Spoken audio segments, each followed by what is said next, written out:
नमस्कार दोस्तों, कैसे हैं आप लोग। आशा करते हैं, उम्मीद करते हैं आप बढ़िया होंगे और ज़ोर शोर से तैयारी में लगे होंगे।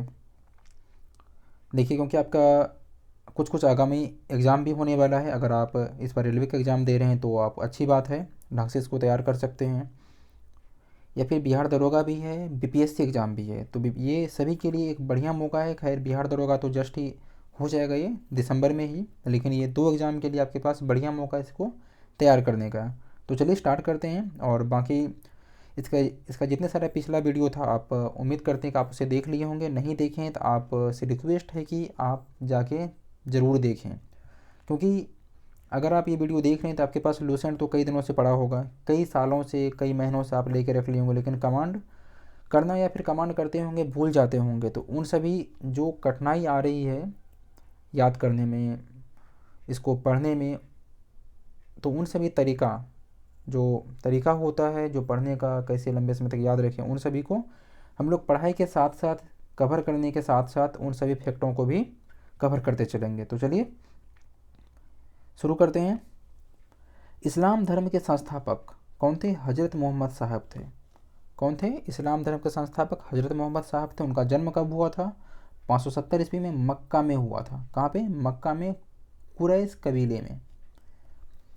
सिंपल बात है, ऐसे समझिए कि हजरत ये इस्लाम धर्म का संस्थापक कौन था। एकदम आंख बंद करके इसको थोड़ा फील कीजिए। ऐसे नहीं कि सिर्फ हम वीडियो देख रहे हो, बस वीडियो किसी तरह ख़त्म करना है या फिर इस चैप्टर को ख़त्म करना है। या फिर कुछ कुछ बच्चे ऐसे होते हैं कि एक दिन में मुझे या फिर एक घंटे में 5 चैप्टर पढ़ना है, 10 चैप्टर पढ़ना है। तो वैसे भाई साहब, ये खुद को धोखा दे रहे हैं, याद होने वाला है ही नहीं। वैसे जब तक आप इसको एक फील नहीं कीजिएगा अंदर से, जैसे मान लेते हैं इस्लाम धर्म के संस्थापक हज़रत मोहम्मद साहब थे। इनका जन्म कब हुआ था? 570 ईसा पूर्व में। कहाँ पे? मक्का में हुआ था, में प्रमुख कुरैश कबीले में। किस कबीले में? कुरैश कबीले में हुआ था। उनके पिता का नाम कौन था? अब्दुल्ला। माता का नाम अमीना।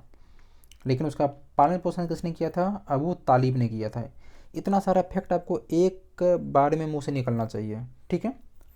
संस्थापक, जन्म, किस किस कबीले से थे, कहाँ पे हुआ था, माता का नाम, पिता का नाम, उनका पालन पोषण। अब देखिए आगे। हज़रत मोहम्मद साहब को 610 ईस्वी में मक्का के पास हीरा नामक गुफा में ज्ञान की प्राप्ति हुई। जैसे बुद्ध को हुआ था बोध गया में, बोधि वृक्ष, उसी तरह हज़रत मोहम्मद साहब को 610 ईस्वी में, कब? 610 ईस्वी में मक्का के पास हीरा नामक स्थान पे गुफा में ज्ञान की प्राप्ति हुई थी। 24 सितंबर 622 को पैगंबर की मक्का से मदीना की यात्रा इस्लाम जगत की मुस्लिम संबत, जिसे हिजरी संबत के नाम से जाना जाता है। कभी कल आपसे एग्जाम में वैसे हम लोग बात करेंगे मध्यकाल में कि मुस्लिम संबत दे दिया आपको, इसी का शुरुआत कब से माना जाता है। बच्चे कन्फ्यूज़ कहाँ करते हैं या फिर दिक्कत कहाँ होती है कि 622 जो है ये ईस्वी है, और एक ऑप्शन आपका रहेगा 622 ईसा पूर्व। तो दिक्कत यहाँ पे होता है, ठीक है। तो इसे आप ध्यान रखिए। मुस्लिम संबत या हिजरी संबत कब? 622 ईस्वी। मोहम्मद की शादी 25 वर्ष की अवस्था में खदीजा नाम की विधवा से हुई, ठीक है। ये नाम थोड़ा कम पूछता है, लेकिन फिर भी आप इसे देख लीजिए एक बार। मोहम्मद की पुत्री फातिमा एवं दामाद का नाम क्या है? अली। कौन है? अली। अली, आप ध्यान रखिए कि इनका दामाद का नाम अली था। आगे इसका नाम आएगा। देवदूत जिब्रियल ने पैगंबर मोहम्मद साहब को कुरान अरबी भाषा में संप्रेषित की। ने पैगंबर मोहम्मद साहब को कुरान किसने अरबी भाषा में संप्रेषित की? तो देवदूत जिब्रियल ने। कुरान इस्लाम धर्म का पवित्र ग्रंथ है। यह पवित्र ग्रंथ 114 अध्याय। अब देखिए, जैसे जहाँ से हम उम्मीद नहीं कर सकते हैं कि ऐसे प्रश्न पूछा जाए। जैसे मेगास्थनीज का कीर्ति कितने अध्याय में विभाजित था? आपको नहीं याद है तो आप इसे देखें। और ये कुरान कितने अध्याय में है? 114, ठीक है। और कितने पद है इसमें? 63-60 पद है। 114 अध्याय है और 63-60 पद है, ठीक है। पैगंबर मोहम्मद साहब ने कुरान की शिक्षाओं का उपदेश दिया, ये तो ठीक है। हज़रत मोहम्मद साहब की मृत्यु 632 ईस्वी, 8 जून 632 ईस्वी को भी इन्हें मदीना में दफनाया गया था। मोहम्मद साहब की मृत्यु के बाद इस्लाम सुन्नी और शिया दो पंथों में विभाजित हो गया। सुन्नी शिया क्या होता है, जस्ट बात करते हैं। सुन्नी किसे कहते हैं, जो सुन्ना में विश्वास रखते हैं। सुन्ना पैगंबर मोहम्मद साहब के कथनों तथा कार्यों का विवरण है। ठीक। अगला शिया। शिया जो है अली जो दामाद था, ठीक है, अली की शिक्षाओं में विश्वास करते हैं तथा उन्हें मोहम्मद साहब का न्याय सम्मत उत्तराधिकारी मानते हैं, दामाद को। ठीक। अली मोहम्मद साहब के कौन थे, दामाद थे। अली की 661 ईस्वी में हत्या करवा दी गई। अली के पुत्र हुसैन की हत्या भी 680 ईस्वी में एक करबला जो इराक में है नामक स्थान पर कर दी गई। इन दोनों हत्या ने शिया को निश्चित मत का रूप दे दिया। ठीक है, आगे देखते हैं। पैगंबर के उत्तराधिकारी क्या कहलाए, खलीफा कहलाए। इस्लाम जगत में खलीफा का पद 1924 तक रहा, जिस समय आपका खिलाफत आंदोलन जिसमें स्टार्ट हुआ था, खिलाफत आंदोलन इसी के मुद्दे पे हुआ था। थोड़ा मैं आपको समझा दे रहा हूँ। खिलाफत आंदोलन जिस समय तुर्की ये आपका विश्व युद्ध हो रहा था, मान लीजिए विश्व युद्ध खत्म हो गया था 14 से 18, 1914 से जो 18 में विश्व युद्ध हुआ था वो ख़त्म हुआ था। तो पराजित देश कौन थे, तुर्की।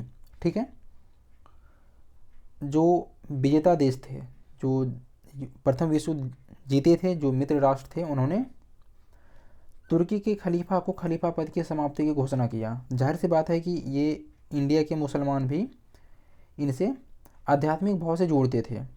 जब वहाँ का खलीफा का पद समाप्त होगा तो इन्हें थोड़ा बुरा लगा, तो इन्होंने इसका विरोध किया। ठीक है, लेकिन कुछ ऐसा हुआ नहीं। इसके बाद फिर असहयोग आंदोलन आ गया और इसके थोड़ा थोड़ा इसका प्रभाव खत्म हो गया, तुर्की का खलीफा के पद भी समाप्त हो गया। ठीक, आगे हम लोग बात करेंगे, लेकिन आप मोटे मोटे तौर पे समझ गए होंगे। तो कब तक चला ये, 1924 तक चला। 1924 ईस्वी में तुर्की के शासक मुस्तफ़ा कापसालानी से समाप्त कर दिया, मुस्तफ़ा कमाल पाशा ने समाप्त कर दिया। ठीक है, इब्न इसहाक ने सर्वप्रथम पैगंबर साहब का जीवन चरित्र लिखा। ये इंपॉर्टेंट है। इब्न इसहाक किसने लिखा, इसहाक ने। इब्न इसहाक ने सर्वप्रथम पैगंबर साहब का जीवन चरित्र को लिखा। मोहम्मद साहब पैगंबर के जन्मदिन पर ईद ए मिलाद उन नबी पर्व मनाया जाता है। भारत में सर्वप्रथम इस्लाम का आगमन कब हुआ, अरबों के जरिए हुआ। कब, 712 ईस्वी में। अरबों ने सिंध जीत लिया और सबसे पहले भारत के इसी भाग में इस्लाम एक महत्वपूर्ण धर्म बना। ठीक है, सिंध में, सिंध तरफ ही, यानी भारत के उत्तर पश्चिम एरिया तरफ। नवाज के दौरान मुसलमान मक्का की तरफ मुंह करके खड़े होते हैं। अब जाहिर सी बात है कि वो पश्चिम में होते हैं, तो हमें तो डाउट होता है कि पश्चिम में क्यों होते हैं भाई। तो पश्चिम में उनका तीर्थ स्थल है मक्का। ये आपका मान लेते हैं, अगर भारत आप इसे देख रहे हैं, यहाँ पे हो गया पाकिस्तान, हो गया ईरान, इराक। ठीक है, पश्चिम की तरफ मक्का की ओर की दिशा को किबला कहा जाता है, किबला कहा जाता है। ठीक है, अब एक आता है यहाँ पे दूसरा धर्म, ईसाई धर्म।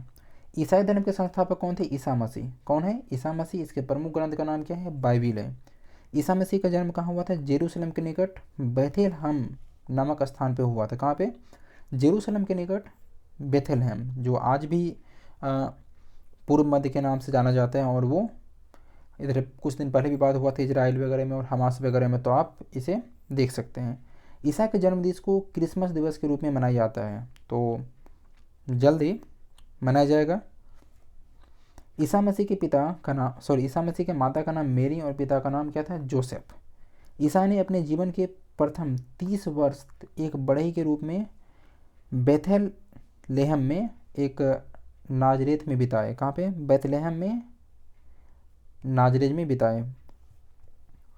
ईसा मसीह के प्रथम दो शिष्य थे, एक एंड्रूस और पीटर। ये इंपॉर्टेंट है, एंड्रूस और पीटर, इसे आप याद रखिए। दो शिष्य कौन थे, एंड्रूस, पीटर। ईसा मसीह की सूली पर किस रोमन गवर्नर जनरल ने चढ़ाया था, तो पेंटियस उस गवर्नर जनरल का नाम क्या था, पेंटियस। ठीक, ईसा मसीह को 33 ईस्वी में सूली पर चढ़ाया गया। ईसाई का सबसे पवित्र चिन्ह क्या है, क्रॉस। ठीक, ईसाई त्रित्व में विश्वास रखते हैं कि ईश्वर पिता, ईश्वर पुत्र और ईश्वर आत्मा, ईश्वर पिता, ईश्वर पुत्र और ईश्वर पवित्र आत्मा, इसमें विश्वास रखते हैं वो। 12वीं शताब्दी से फ्रांस में आरंभिक भवनों की तुलना में अधिक ऊंचे और हल्के चर्चों का निर्माण प्रारंभ हुआ। ठीक है, वास्तुकला की यह शैली गोथिक के नाम से जाना गया। इस वास्तुकलात्मक शैली के सर्वश्रेष्ठ उदाहरणों में एक है पेरिस का नॉर्डेट्रम चर्च।